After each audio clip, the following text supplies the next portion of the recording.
Hello guys! Hello Gemini! Welcome dito sa aking channel, Kapalaran 888 Gemini. Alamin natin kung anong messages, vibration, gabay energy para sa inyong lahat. General reading siya, so pwede kang makaresonate Gemini. Okay? I Salt, Undying Love. The love you have shared is eternal regardless of the situation. So, kumuha pa tayo ng isa.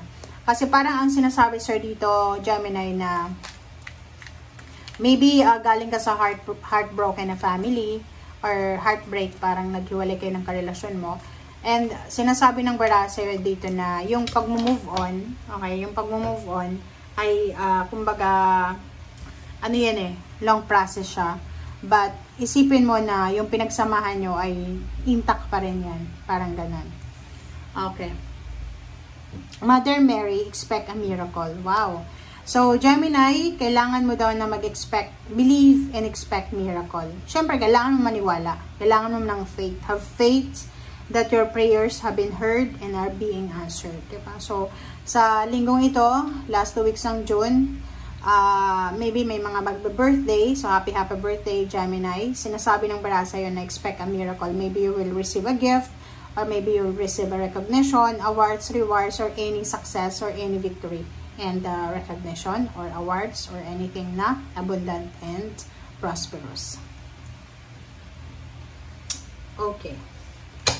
Thank you, Gemini.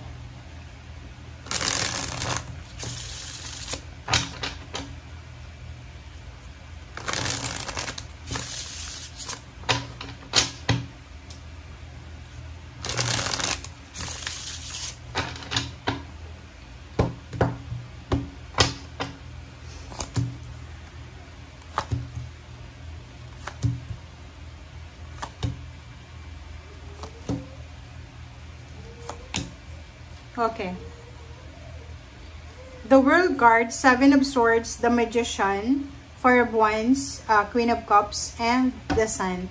And sa ilalim mo dito is 2 of Cups and 3 of Cups and 3 of Pentacles. Okay. So, yun. So, nasa sitwasyon ka siguro na yun nga, galing ka sa heartbroken na family or maybe galing ka sa heartbreak, kakahiwalay nyo pa lang ng karelasyon nyo.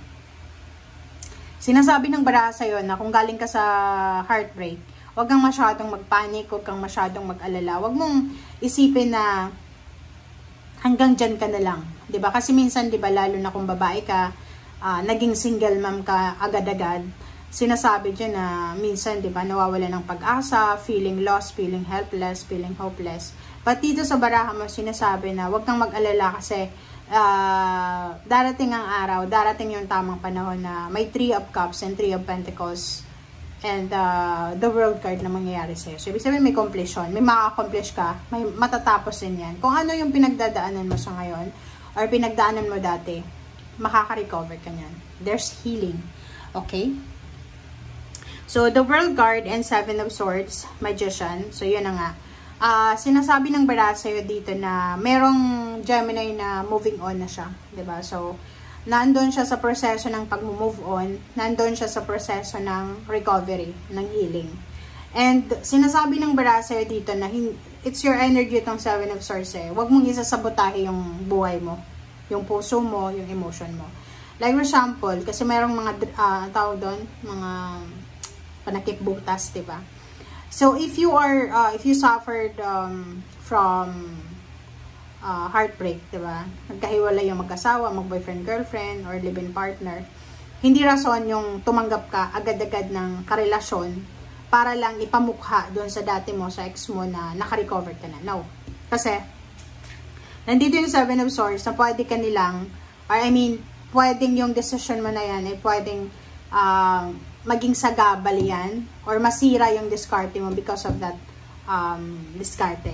Okay? So, the World card sinasabi na kailangan mo munang maka-recover, kailangan mo munang magamot yung wound na yan na nararamdaman mo. And Magician, sinasabi ng barahan na everything happens for a reason, but believe in magic. Nandito si Mother Mary na expect miracle.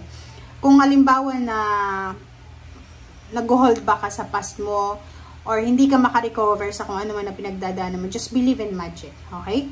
4 of Wands, siguro pamilya to, lalo sa mga Gemini na heartbroken, like yung magkahiwalay yung magulang, mga magkakapatid.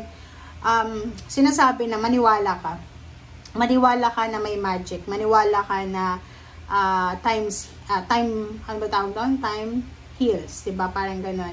So, gagaling ang sugat ng bawat isa, magkakapatawaran. So, kung alimbawa ngayon nasasaktan ka, hintayin mo ang tamang pagkakataon, okay? So, nakikita ko rin sa'yo dito, merong Gemini na nakafocus siya sa pagpapatayo ng bahay, pagbuo ng pamilya. Nagfo-focus siya ngayon sa pagkakaroon ng stable and secure na family life. Queen of Cups and the Sun, sinasabi ng barahan na huwag kang mag-alala kasi lahat yan Gemini na pinagpipray mo, minamanifest mo, lahat yan na nasa isip mo sa ngayon. Lalo na kung nag-iisip ka ng, yung literal dito yung focus ng Gemini na to is mag-ipon ng pera para sa pagpapatayo ng bahay.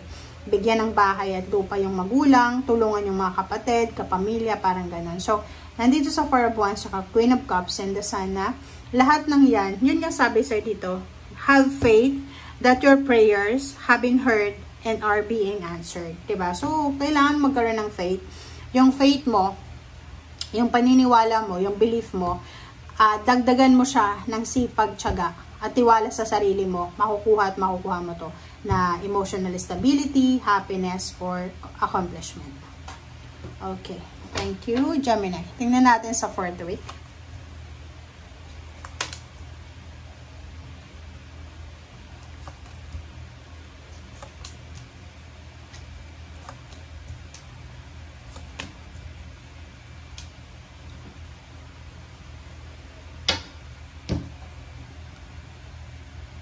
Okay, yung 4th week mo dito is 7 of Pentacles and 10 of Swords.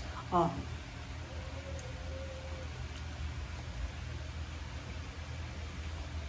Sinasabi ng baraha sa'yo dito, Gemini, na 7 of Pentacles, maybe you're waiting for salary increase, higher position. Maybe you're waiting for your pension kung medyo may edad ka na.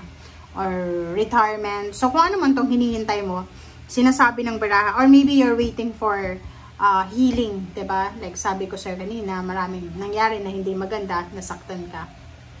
Or maybe you're waiting for a lump sum of money. Sinasabi ng baraha sa'yo dito, huwag kang mag-alala. Kasi nandito yung Death card, matatapos at matatapos yung mga paghihintay nyo. Okay? Matatapos at matatapos yung mga paghihimutok nyo dahil hindi dumarating kung ano man tong hinihintay mo. Ang sinasabi dito ng the devil, iwasan mo lang yung, like for example, wala ka pang pera pero marami ka ng utang. Diba? Yun lang ang kailangan mong iwasan. As much as possible, kasi mayroon ditong Zero the Fool, wala namang masama sa, diba, pag-take ng risk.